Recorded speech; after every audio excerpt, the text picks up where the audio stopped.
अब हम इसकी कार्यविधि समझ लेते हैं। बहुत आसान तरीके से मैं आपको इसकी कार्यविधि समझा दूंगा। देखो मोटर के बीच में ये कुंडली होती है और ये कुंडली बार बार घूमती है। कुंडली बार बार इसलिए घूमती है, देखो इस मैंने आपको बताया था कि बैटरी से धारा बार बार बदलती है। देखो बैटरी से धारा बार बार नहीं बदलती है, बैटरी दृष्ट करंट देती है, लगातार धारा देती रहेगी। क्या देती रहेगी? लगातार धारा देती रहेगी। लेकिन बदलेगा क्या? S1 और S2 अपनी जगह बदलते रहेंगे। S1 और S2 क्या करते रहेंगे? अपनी जगह बदलते रहेंगे। अब इस वाले चित्र में देखना, पहली वाली स्थिति फर्स्ट पोजीशन में आप देखोगे, फर्स्ट पोजीशन में S1 जो है B1 से जुड़ा हुआ है और S2 जो है वो B2 से जुड़ा हुआ है। और इस स्थिति में जो विद्युत धारा जो बह रही है वो A से B, B से C, C से D यानी ABCD में बह रही है। किस में बह रही है? ABCD में बह रही है। अब ABCD में विद्युत धारा बह रही है तो फ्लेमिंग के बाएं हाथ के नियम के अनुसार ये जो आयताकार कुंडली का जो AB सिरा है इस पर बल कैसे लगेगा, CD पर बल कैसे लगेगा। तो पहले आप लोगों को मैं फ्लेमिंग के बाएं हाथ का नियम बताता हूं, क्योंकि मोटर के अंदर फ्लेमिंग के बाएं हाथ का नियम लगता है। और मैंने आपको ट्रिक भी बताई थी कि देखो मोटर में फ्लेमिंग का बाएं हाथ का नियम और जनरेटर में दाएं हाथ का नियम इसलिए लगता है। एक ट्रिक बताई थी, क्योंकि जनरेटर को अपन हैंडल देते हैं हाथ से, सीधे हाथ से देंगे तो सीधा हाथ का जो नियम होता है वो जनरेटर में लगता है और उल्टे हाथ का नियम यानी बाएं हाथ का नियम फ्लेमिंग के बाएं हाथ का नियम किस में लगता है? मोटर में। तो याद रह जाना चाहिए, ऐसे मैंने आपको बता दिया, नहीं तो कंफ्यूज होते हैं सभी बच्चे। तो आप कंफ्यूज नहीं होंगे क्योंकि आपको ट्रिक पता लग गई। तो मोटर के अंदर बाएं हाथ का नियम। अब बाएं हाथ का नियम फ्लेमिंग ने कैसे दिया? देखो अपने हाथ का बायां हाथ निकालो, ठीक है, अपने दोनों हाथों में बायां हाथ ये रहा और बाएं हाथ को आप इस तरीके से फैलाओ, अंगूठा ऊपर, तर्जनी इधर, मध्यमा ये, तीनों अंगुलियां होनी चाहिए आपकी ऐसे, और तीनों परस्पर लंबवत होनी चाहिए। तीनों 90 डिग्री का कोण बना रही है, देखिए तीनों 90 डिग्री का कोण बना रही है, तीनों परस्पर लंबवत होनी चाहिए। लंबवत है, ये अंगूठा जो है वो बताएगा बल को यानी F को, ये जो मेरी तर्जनी उंगली है ये बताएगी चुंबकीय क्षेत्र B को, और ये जो है ये बताएगा करंट I को। तो एक छोटी सी ट्रिक है FBI, यहां से शुरू करेंगे। F यानी फोर्स, B मतलब मैग्नेटिक फील्ड, I मतलब करंट, I मतलब करंट यानी विद्युत धारा, विद्युत धारा, ठीक है, FBI। अब अंगूठा बल की दिशा को बता रहा है, ये चुंबकीय क्षेत्र को बता रहा है, ये विद्युत धारा को बता रहा है। लेकिन अप्लाई कैसे किया जाता है हमें पता तो लग गया, लेकिन हम अप्लाई कैसे करेंगे? देखो मैं आपको बहुत सरल तरीके से अप्लाई करना बताता हूं।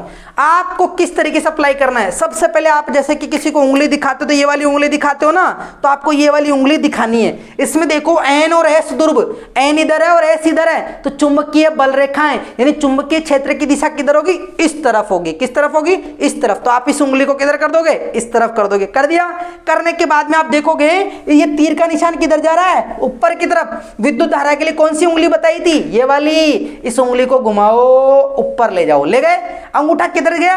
अंगूठा अंदर की तरफ गया, इसलिए AB पर जो बल लगेगा वो कैसा लगेगा? अधोमुखी। कैसा लगेगा? अधोमुखी। यानी इसके अंदर बल लगने वाला है अधोमुखी। अधोमुखी मतलब अंदर की तरफ लगने वाला बल, तो अंदर की तरफ लगेगा AB पे बल। क्लियर है? अब आ जाओ CD पर कैसे लगेगा? वही बात, चुंबकीय क्षेत्र की दिशा कभी नहीं बदलेगी, इसके अंदर N से S की तरफ रहेगी। ये उंगली इधर कर देना। तीर का निशान कहां जा रहा है? नीचे की तरफ। विद्युत धारा वाली लाइन कौन सी है? ये, तो नीचे कर दो। अंगूठा किधर आ रहा है? आपकी तरफ आ रहा है ना, इसका मतलब ऊपर मुखी। कौन सा? ऊपर मुखी, यानी ऊपर की तरफ बल लग रहा है। कैसा लग रहा है? ऊपर की तरफ बल लग रहा है। अब इस पर बल अंदर की तरफ और यहां बल कैसा लगा? ऊपर मुखी, ऊपर की तरफ। अब आपको छोटा सा प्रैक्टिकल दिखाता हूं। जैसे कि मेरे पास ये आयताकार कुंडली है, ये है A, B, C और D। करंट ऊपर की तरफ जा रही थी, ठीक है, और इसमें नीचे की तरफ ऐसे आ रही थी। अब आप इसको देखो, इसमें बताया कि एक बल तो लग रहा है अधोमुखी नीचे की तरफ और एक बल लग रहा है ऊपर की तरफ। तो बताओ जब ये समान परिमाण के बल होंगे तो इसको घुमाएंगे ना, ऐसे घुमा दिया। अब घूमकर ये कुंडली कैसे आ गई? ऐसे। अब देखिए ये घूमकर बदल गई, जैसे कि घूमकर बदली तो यानी AB वाला सिरा तो CD वाले की जगह आ गया और CD वाला सिरा AB वाली जगह आ गया। आ गया ना? अब आने के बाद में अब इन पर वापस से करंट तो बह रही है।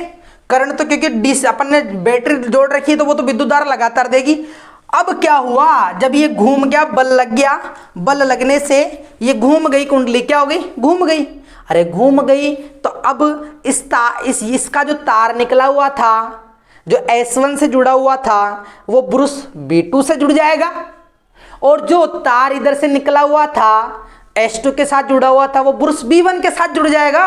तो यहाँ पर ये बताया, देखो मैंने ये घूम कर S1 जुड़ गया B2 के साथ, S2 जुड़ गया B1 के साथ। अगर ये जुड़ जाएंगे तो विद्युत धारा की करंट किधर से बहेगी, D से C B A, D से C B A, इस तरीके से विद्युत धारा बहेगी। अब विद्युत धारा अगर ऐसे बह रही है तो बल की दिशा भी बदल जाएगी। देखो DC पर बल पहले कैसा लग रहा था, CD पर, CD बोल लेते हैं, ऊपर से नाम दिया है कोई दिक्कत नहीं है, CD पर लग रहा था ऊपर मुखी, अब CD पर लगेगा अधोमुखी। कैसे, देखो घूमकर कुंडली आ गई, पहले ऐसे थी, अब घूमकर ऐसे आ गई। CD वाली लाइन ये रही, वही चुंबकीय क्षेत्र की दिशा, विद्युत धारा की दिशा ऊपर, अंगूठा अंदर की तरफ, तो CD पर बल लगेगा अब अधोमुखी। पहले कैसा लग रहा था, ऊपर मुखी।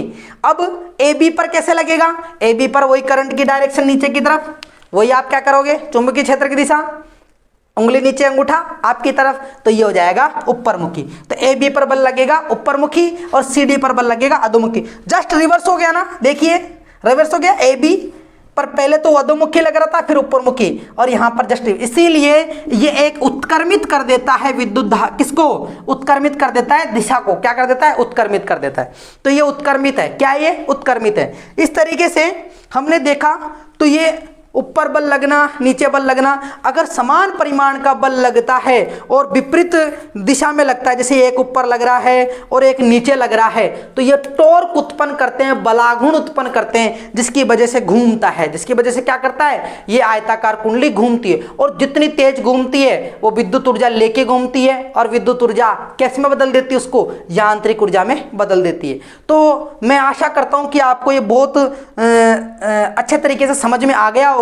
मैंने आपको बता दिया, अब लिखना ही होता है, आपको ऐसा चित्र बनाना और लिख देना इस तरीके से, सरल तरीके से। एनसीईआरटी किताब में दे रखा, आपको समझ में नहीं आएगा, मैंने आपको बहुत सरल तरीके से समझा दिया है। और आपको वीडियो कैसा लगा ये आप कमेंट बॉक्स में जरूर बताना, और अगर चैनल को सब्सक्राइब नहीं किया तो इसे सब्सक्राइब जरूर करना। Thank you.